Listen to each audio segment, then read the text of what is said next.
gwe Kato Lubwama netondera bulijjo nkuwa ekitiibwa kyonna okisaabuludde togenda kuddamu kifuna toddangamu okungattamu obwo busirusiru bwo nze saagala kukyafula sizannya na mbizi. It is the final channel Zane alongside SPV Graphics Monday.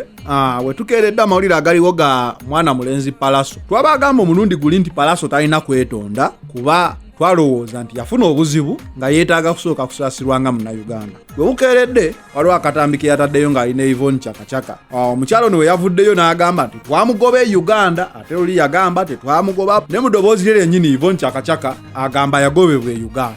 You chased me away from Uganda. Yes. You people of Uganda, you chased me away, but you know what? The people of Uganda didn't chase you. It's okay. I'm with my son here. Look at him. Hello, people of Uganda. You see, you guys chased me away from Uganda, but it's okay. I'm back home. I'm happy. And me, I'm with my son here, Pallaso. Yes. And there was a little problem about my son, Pallaso, but you know what? On behalf of what happened, I want to say I'm sorry, but Pallaso is here with Mama. Where are you? Yes. In Soweto. Play, my Where son. are you? Where are you? Msiwe mtia abantu abarungi. Mama wange Chaka. Oli mama wange. Mama Whoa. Mama wo. Hey, yeah. Yes, and this is where she grew up. And home.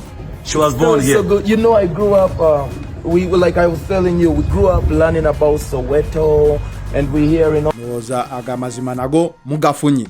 Kati oluliwo olwo erutalo wakati wa Kato Lubwama ne Pallaso. Kato Lubwama yagambye Pallaso alina busita nti bwazanye South Africa. Ensonga ezimu eziraga mbu nno yagwa biki ekintu ekitaasanyusiza Pallaso n'amwanukula. Katusooke tubakubira eddoboozi lya Kato Lubwama. Kakati kyova abayimbi bazze mu stance.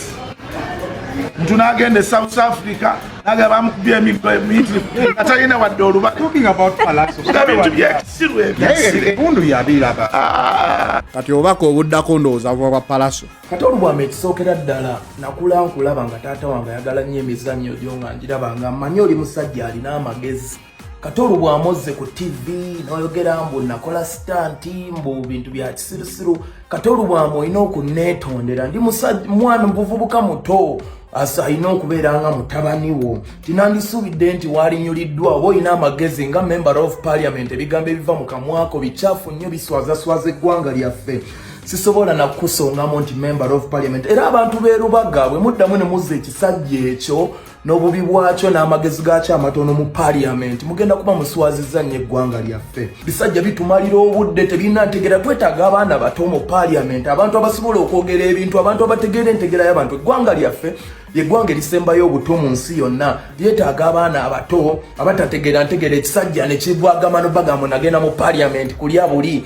Omusajja n'agenda e Bulaaya omujjanjaba n'akomawo ku ssente y'omwoyo w'omusolo ne yeewaana mbu baali baagala nze bansalenga empuuta. Ffe nga Uganda batusalanga empuuta, ng'omwavu bamusalanga empuuta. Ye bw'obanga olina omukisa okusalanga empuuta guba na mukisa. Abamu baffe ebirwadde n'ekisajja ne kidda ne kibeewanyeko ne museka. Bannayuganda tuzuukuke. Guno mulembe gwa .com tuvemu ebyo bisajja bisirusiru. Sajja ne kimira mu Pallaso yakola stanti bintu bya kisiru mbu talina biwundu talina damages. Mwami Kato Lubwama okimanyi mbu mu kundumbibwa kwe nalumbibwa Tafontaine minisika sirigamenti yange mu VV baji yakutuse. Gwali eyo kakkana tula ku final channel olabe film. Naye nze nsigala ngamba Pallaso alina ebiwundu. Pallaso akulaga nti awona. Ekitegeeza kyonna ekyamutuukako kyakosa ku bulamu bwe. Nze nga sinasalira muntu musango alina kusooka kuba mulamu bulungi. Ate nabagamba omuntu ali asigaddewo nga mulamu abajja kunnyonnyola ng'era bwannyonnyodde. Nsigala nkugamba Pallaso tomusalira musango paka ng'owulidde side ye. It is the final channel Zane alongside SPV Graphics and of course Cloud app gy'oteeka ku ssimu yo n'ofuna amawulire mu budde amawulire gonna nga bwegaze bwe tugakuwa wano ku final channel. Gy'oteeka butesi app ya Cloud ku ssimu yo obenga gonna ogafuna. Zane alongside SPV Graphics, we out.